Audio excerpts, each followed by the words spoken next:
Camarades, chers frères, chers parents africains et africaines, panafricains et panafricaines, soyez salués. Il y a quelques minutes, en tout cas environ 40-50 minutes, si je ne me trompe pas. Comme nous l'avions dit, il y a donc, je vais dire hier, puisque vous allez voir cette vidéo le 13, mais en réalité, il est 22 h ici. Nous sommes encore le 12, pendant que je fais la vidéo, mais elle vous sera présentée demain. Oui, il y a donc danger, comme nous l'avions dit. Israël avait déjà prévenu les États-Unis d'Amérique qu'il allait frapper donc les sites nucléaires. Il allait frapper donc les sites paramilitaires de l'Iran. Et Israël, en même temps, le même jour, le même 12 là, c'est-à-dire aujourd'hui 12 là, Israël a frappé. Pour ceux qui ne le savent pas. Oui, Israël a frappé. J'ai ici la version anglaise de escalation, donc l'escalation, ok. Comme j'ai déjà lu, la version anglaise est là, mais j'ai déjà lu, je vais simplement vous expliquer ce qui s'est passé. Donc, qu'est-ce que l'Israël a fait?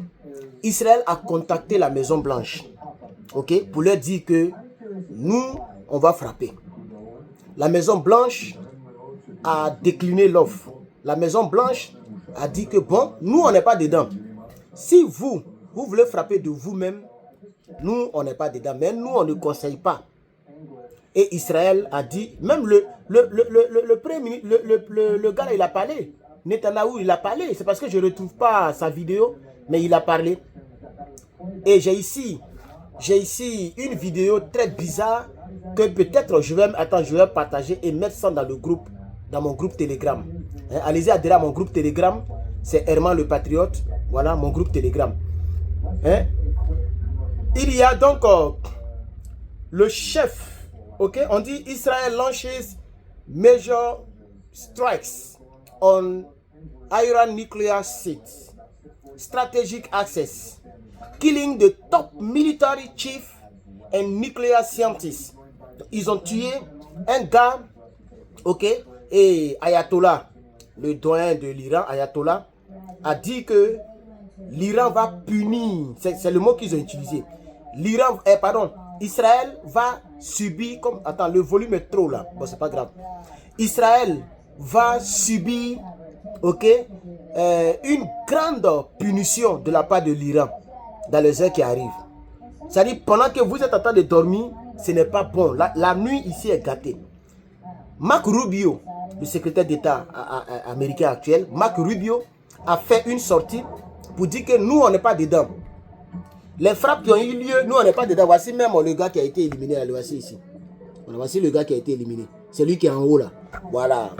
Lui, il disent qu'il est quoi? Attendez, hein. Il est le... On dit il est le... Comme c'est en anglais, c'est ça, c'est pourquoi ça me fatigue un peu. Ok? Israel launches fresh wave strike across Iran target missile site and nuclear plant. Donc, ils ont frappé les sites militaires, paramilitaires et nucléaires. Et donc, le gardien du temple là, le top garde paramilitaire iranien, il était sur le site. Il y a un gros bâtiment, il y a un gros immeuble qu'ils ont frappé. Au fait, Israël a des renseignements.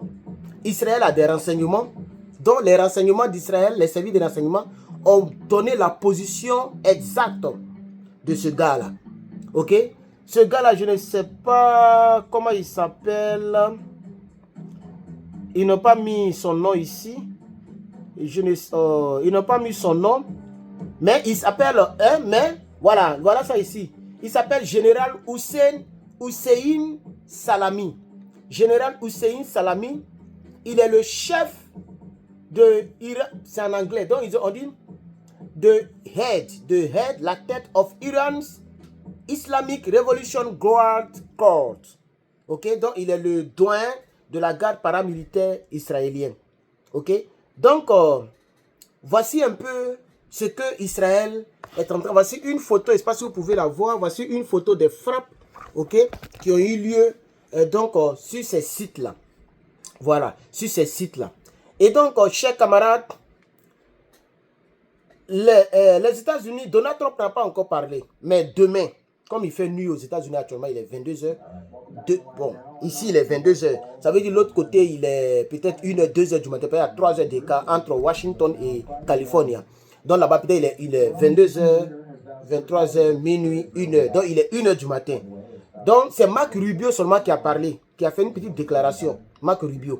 Voilà. Mais donc la Maison Blanche n'a rien dit encore. Non, demain matin, parce que j'ai vu ça, demain matin, la Maison Blanche va faire donc un communiqué, une conférence de presse pour pouvoir parler de cela. Mais Marc Rubio a prévenu Israël de ne pas toucher toutes les bases militaires dans la région, de ne pas toucher même un seul cheveu. Parce que s'ils ont fait ça, ça va changer la nature des choses. Ça veut dire que les États-Unis vont s'impliquer directement dans ces frappes et rien ne restera du côté de l'Iran.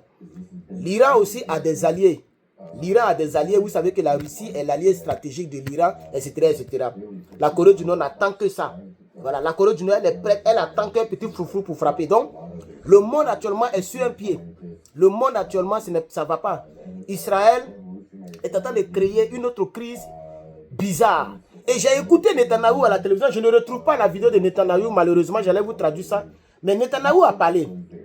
Netanyahou a parlé et il a dit que, ok, il a dit que ça, ce n'est que l'entrée en matière. Et qu'Israël va frapper aussi longtemps que possible. Peu importe le temps que ça va prendre. Mais ce que Netanyahou a dit, avant de parler de ça, il dit, je me rappelle un peu, il dit, l'Iran est presque proche de la bombe nucléaire. Et que si eux, c'est-à-dire Israël, ne frappe pas pour les ralentir, d'ici quelques jours, il a même parlé de quelques jours, il dit il suffit quelques jours seulement et l'Iran va fabriquer sa première bombe nucléaire. Et donc eux, pour leur suivi, ils ne veulent pas laisser ça, hein? We won't let that happen. Ils ne veulent pas laisser cela arriver. Voilà. Ils veulent empêcher l'Iran à pouvoir avoir sa frappe, sa bombe donc nucléaire. Donc ils ont fait la première frappe cette nuit, le 12. Hein, bon, là-bas, comme où Netanyahou est là-bas, là, c'est le 13. Donc chez vous, c'est le 13 nuit. Parce que j'ai regardé des vidéos des caméras de surveillance qui ont filmé donc les frappes. Il était 3 heures du matin. Hein, le 13 juin, 3 heures du matin. Actuellement, il est 22 heures ici, pendant que je fais cette vidéo. Donc, ça veut dire que Israël a frappé donc chez vous là-bas le 13. Et donc, quand vous allez vous réveiller sûrement, vous allez voir cette vidéo, vous allez voir plusieurs autres personnes qui vont en parler. Les médias, je pense que France 24 même a déjà posté cela. France 24 a aussi posté cela. Voilà. Et donc, voilà, voici l'information que je voulais apporter à votre connaissance. Le monde encore est sous le choc de cette frappe unilatérale. C'est ce que Marc Rubio a dit. C'est une frappe unilatérale. Une frappe bizarre. Voilà. Ils ont quand même prévenu leurs alliés, les États-Unis d'Amérique. Ça, c'est clair. Ils ont prévenu. Les États-Unis étaient au courant, mais eux, ils ont dit qu'ils ne vont pas prendre donc, position dans ça. Ils ne vont pas participer. Que si l'Iran veut frapper, l'Iran n'a qu'à frapper, mais les États-Unis disent, eux, ils ne participent pas. Parce que c'est un peu risqué. Il s'agit quand même de l'Iran. Même si on en a fait de bombes nucléaires, l'Iran est une puissance militaire. Même si on a des bombes nucléaires, l'Iran a des missiles de très longue portée. Des drones kamikazes en très grand nombre. Donc, ce n'est pas des choses... J'espère qu'Israël est prêt. Israël est très prêt. Et donc, chers camarades, pour ne pas que la vidéo soit très longue, je vais m'arrêter là. Dites-moi en commentaire ce que vous pensez de cette situation. Est-ce que... Pourquoi d'autres doivent posséder le pain qui est là et d'autres ne peuvent pas posséder le pain. Or, le pain, si tu arrives à le fabriquer, ou bien tu arrives à avoir l'argent pour en acheter, ben normalement, si moi j'ai mon pain, tu dois avoir ton pain. Tu sais de quoi je parle, non? Donc, c'est cette réflexion. Je me dis que le monde part en couille. Qu'est-ce qui se passe dans ce monde? Qu'est-ce qui ne va pas? Chers camarades, à vous le micro. Je suis vraiment le patriote. Je vous reviens avec d'autres informations lorsque je me réveillerai, mais je vais aller me recoucher. Que Dieu vous bénisse. À très bientôt, chers camarades. Je vous aime. Je vous porte dans mon cœur. Partagez la vidéo, s'il vous plaît. Partagez massivement. Mettez beaucoup de commentaires et de j'aime. On est ensemble, les gars.